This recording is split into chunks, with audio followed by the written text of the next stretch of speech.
A top Lashkar terrorist has been killed. Pakistan के पंजाब में लश्कर आतंकी की हत्या हुई है। लश्कर तैयबा के आतंकी शेख मोइज की हत्या हुई है। शेख मोइज मुजाहिदीन को घर के बाहर मारी गोली है। भारत में कई आतंकी घटनाओं में ये शामिल था। अज्ञात बंदूकधारियों ने शेख मोइज को गोली मारी है। कहा जाता है ये लश्कर तैयबा का ऑपरेटिव था। इंडिया इस चीज़ में महारत रखते हैं। इंडिया का एक पूरे का पूरा नेटवर्क मौजूद है और उस नेटवर्क को इंडियन डीप स्टेट जो है वो बड़े केयरफुली देखती है। आपको याद होगा जब पहलगाम का वाकया हुआ तो उसके फ़ौरन बाद जब नरेंद्र मोदी सऊदी अरब से वापस आए, अपने लोगों से ब्रीफिंग ली, नेक्स्ट डे वो चले गए बिहार में उन्होंने जाके ये कहा था और इंग्लिश में ये बात की थी। सो इसको just keep that in mind, just keep this in mind कि उन्होंने कहा था कि मैं तुम्हें आइडेंटिफाई करूंगा, सर्च करूंगा, आइडेंटिफाई करूंगा और कत्ल करूंगा। ये अंग्रेजी में उन्होंने कहा था। देखें, जब पाकिस्तान ने भारत के आगे लेटने का फैसला किया तो भारत की ज़ाहिर कुछ डिमांड्स होंगी। भारत को 20 से 24 बंदे मारने दिए गए, ठीक है। हमारी सरजमीन पर भारत कार्रवाइयां करता रहा गुज़श्ता 2-2.5 सालों से। जब तक जनरल आसिम मुनीर आया है, भारत के लिए ये खुला मैदान छोड़ दिया गया है और उसके बाद अब दोबारा से यह सिलसिला शुरू हो गया है सो कॉल्ड जंग के बाद, सीज फायर के बाद। यानी अब दोबारा से पाकिस्तान के अंदर जितने भारत को मतलूब टारगेट हैं उनको दोबारा से मारे जाने का सिलसिला शुरू होने जा रहा है। वो फिर खालिस्तान मूवमेंट से रिलेटेड लोग हों या फिर वो कश्मीर से रिलेटेड लोग हों, उनको अब मारा जाएगा। ये आप गए, आपने हजारों लोगों को अफगानिस्तान में निपटा दिया, भारत ने तो कुछ नहीं बोला।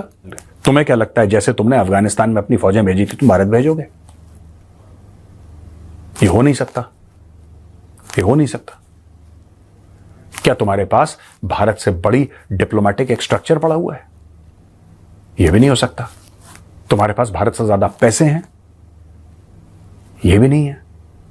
तो जब बेटा कुछ नहीं है तो why you wasting anybody's time and everybody's time. देखिए, जब पहले हुए थे कुछ टाइम पहले, जब इस किस्म के लोगों को टारगेट किया गया था तो उस वक्त पाकिस्तान की गवर्नमेंट और जो भी लोग हैं उनकी तरफ से ये कहा गया था कि ये भारत करवा रहा है। भारत कैसे करवा रहा है? भारत के लोग यहाँ पर आके और मार के नहीं जा रहे, बल्कि जो अफगानिस्तान के लोग पाकिस्तान में रहते हैं या जो अफगान सिटीजन हैं उनके बारे में कहा गया था कि ये लोग असल में जो है वो पैसा लेकर जो है भारत के लिए यहाँ पर इस किस्म की किलिंग्स कर रहे हैं या इस किस्म के लोगों को टारगेट कर रहे हैं।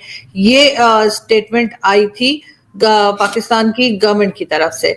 तो उन्होंने ये नहीं कहा था, क्योंकि लोग पूछ रहे थे ना कि अगर आप भारत का नाम लेते हैं तो फिर ऐसा कैसे हो रहा है कि भारत से लोग आते हैं यहाँ पे लोगों को मारते हैं और फिर चले जाते हैं। तो फिर इन्होंने ये चीज निकाली थी। बल्कि उन दिनों जो है वो जितने अफगान सिटीजन हैं उनमें से जो इलीगल है उन्हें कहा जा रहा था कि या वापस चले जाएं, कोई डेट वगैरह भी दे दी गई थी कि उस वक्त निकल जाएं। तो उसमें ये चीज भी शामिल की गई थी कि क्योंकि इंडिया जो है यहाँ पर इन लोगों को मारने के लिए अफगान सिटीजन्स को इस्तेमाल कर रहा है। देखिए जी, दो तीन चीजें को हमें याद रखना चाहिए। पहले बात तो ये है कि हम ना सिर्फ TTA से निगोशिएट कर रहे हैं, हम TTA और TTP दोनों से, वो दोनों एक हैं। नथिंग डिवाइड्स देम पॉलिटिकली या मिलिटरीली उनके। और जब से ये मुफ्ती मुआजिम और यासर दो हैं जो उन्होंने बैत लिया है, ओथ ऑफ ओबीडियंस वो कहते हैं, चीफ हैं TTA के हैबतुल्लाह खान अखुनजादे से, जब से उन्होंने वो बैत उठाई है, मैं आपको बता रहा हूँ उस वक्त से they are for all practical purposes one. तो जैसे डॉन में शायद लिखा था एक ऑपरेशनल सिम्बियोसिस एग्जिस्ट करता है, दे आर वन। इनकी फंडिंग भी वन है, हिंदू इंडिया। इनके सोर्स ऑफ वेपन्स भी उधर से ही हैं, माने अमेरिकन के जो आर्म्स डंप्स हैं वो TTA सब दोनों को देती है। तो मेरा अपना ख्याल ये है, जब आप देख रहे हैं कि जब बात कर रहे थे as they were talking, infiltration हो रहा था अफगानिस्तान से इनटू पाकिस्तान, बल्कि इंक्रीज हुआ, कितने झड़पें हुए वाइल दे वर टॉकिंग। तो मैं समझता हूँ ये सीज फायर जो एक्सटेंड हुआ है वो इसलिए हुआ है कि दोनों side, neither side wanted to take the blame. हम नहीं चाहते थे हम कहें कि भाई हाँ ये हमारे वजह से फेलियर हो गया, या वो नहीं चाहते थे, और या कतर को तुर्की को गुस्सा नहीं देने थे। तो हमने कहा कि हाँ फिर मिलेंगे। तो मिलेंगे तो आप कह रहे हैं कि वेरिफिकेशन हो गया है, तो इन्वेस्टिगेट कौन करेगा? ये ब्लेम अपॉर्शन कौन करेगा? जो ब्लेम होता है वो कौन अपॉर्शन करेगा? वो जो कॉम्पनसेशन होता है वो कौन फैसला करेगा? कितना कॉम्पनसेशन मिलना चाहिए एक साइड पे? और वो न्यूट्रल बॉडी कौन सी है जो गारंटी करेगी आपको? क्या यूएन तो कुछ नहीं कर सकता है। तो आई एम सॉरी, मेरा अपना ख्याल है कि I am sorry, I am not very optimistic about their being an agreement ever. सही। नजमुल साकिब साहब, जो रिपोर्ट हुआ उसमें ये भी है कि कुछ एक बॉडी ऐसी होगी जिसमें हो सकता है मुस्लिम जो कंट्रीज़ हैं उनके अमायदीन हों, वो ऑब्जर्वेशंस करेंगे, फिर वो रिपोर्ट करेंगे मंथली क्वार्टरली, जो भी मैकेनिज़्म में डिसाइड होगा, जो हिलाल साहब बात कर रहे हैं। अब ये भी एक बात रिपोर्ट हो रही है क्योंकि ऐसा फार्मूला भी हो सकता है, लेकिन क्वेश्चन इज़ दैट कि पाकिस्तान के जो मुतालिबात हैं, रिजर्वेशंस हैं, उनको तो यूएन सिक्योरिटी काउंसिल की जो सैंक्शन कमेटी है वो भी इंडोर्स करती है। दुनिया भी उस बात को मानती है कि जो टेररिस्ट आउटफिट्स हैं वो ऑपरेट हो रही हैं और अफ़गान तालिबान हुकूमत के ताउन से हो रही हैं अफ़गानिस्तान से। सो आपकी नज़र में ये मामला आगे कैसे बढ़ेगा नजमुल साकिब साहब? देखें, आप ये देख लीजिएगा कि आप डील किससे कर रहे हैं।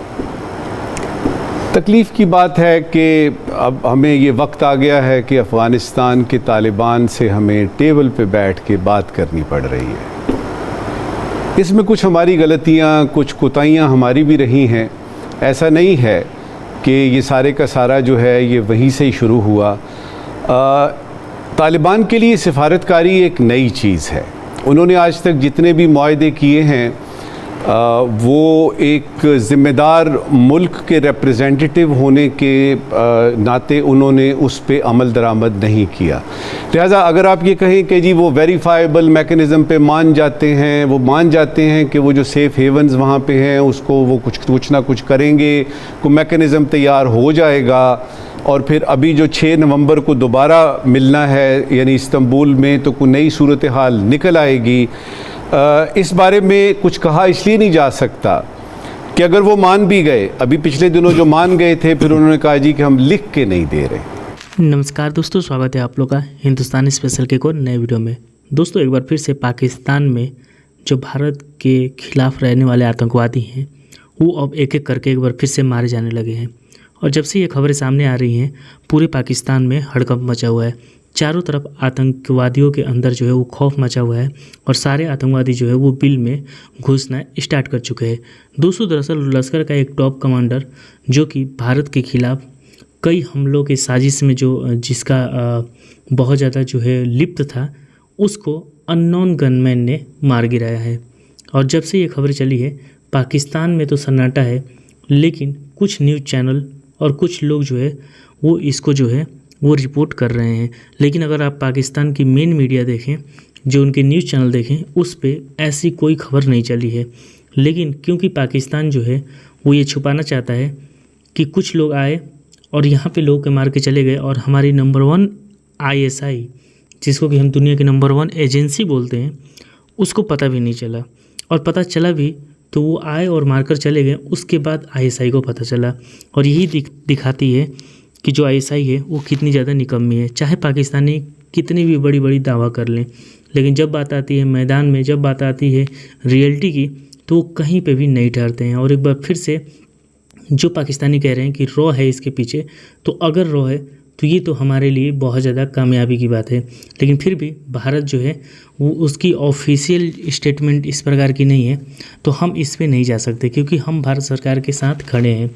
लेकिन पाकिस्तानी जो कि हमेशा से ये कहते आए हैं कि पाकिस्तान में कुछ भी होता है उसके पीछे रॉ है, और ये जो अननोन गनमैन है ये रॉ के एजेंट हैं और रॉ इनको पैसा देके जो है वो यहाँ पे ये सब काम करवाती है। अगर पाकिस्तान इस प्रकार की बात करता है तो फिर पाकिस्तान जब ये सब बात जानता ही है तो फिर पाकिस्तान इस चीज़ को क्यों नहीं रोक पाता। दोस्तों, दरअसल जितने भी पाकिस्तान में आतंकवादी मारे गए हैं अननोन गनमैन के द्वारा, अगर आप उनकी हकीकत को देखें तो पूरे पाकिस्तान के जितने आतंकवादी हैं वो इस बात से डरे हुए हैं कि भारत इसके पीछे है। और पाकिस्तानी मीडिया में भी और पाकिस्तानी आर्मी में भी इस बात को लेकर काफ़ी ज़्यादा चर्चा है कि भारत कैसे आकर हमारे अंदर जो है वो अटैक करके चला जा रहा है और हमारी आर्मी और हमारी ISI जो हमारी एजेंसी है उसको पता भी नहीं चल रहा है।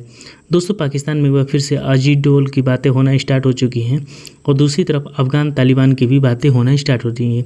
क्योंकि आपको पता होगा कि जब इससे पहले जो है वो जब अज्ञात हमलावरों के द्वारा पाकिस्तान में आतंकवादी मारे गए थे, तब पाकिस्तान ने आरोप लगाया था कि भारत के द्वारा यानी कि रॉ के द्वारा जो है वो तालिबान को फंडिंग किया जाता है और वो तालिबान जो है वो पैसे लेकर पाकिस्तान में जो रह रहे तालिबान हैं वो इन लोगों को मार देते हैं।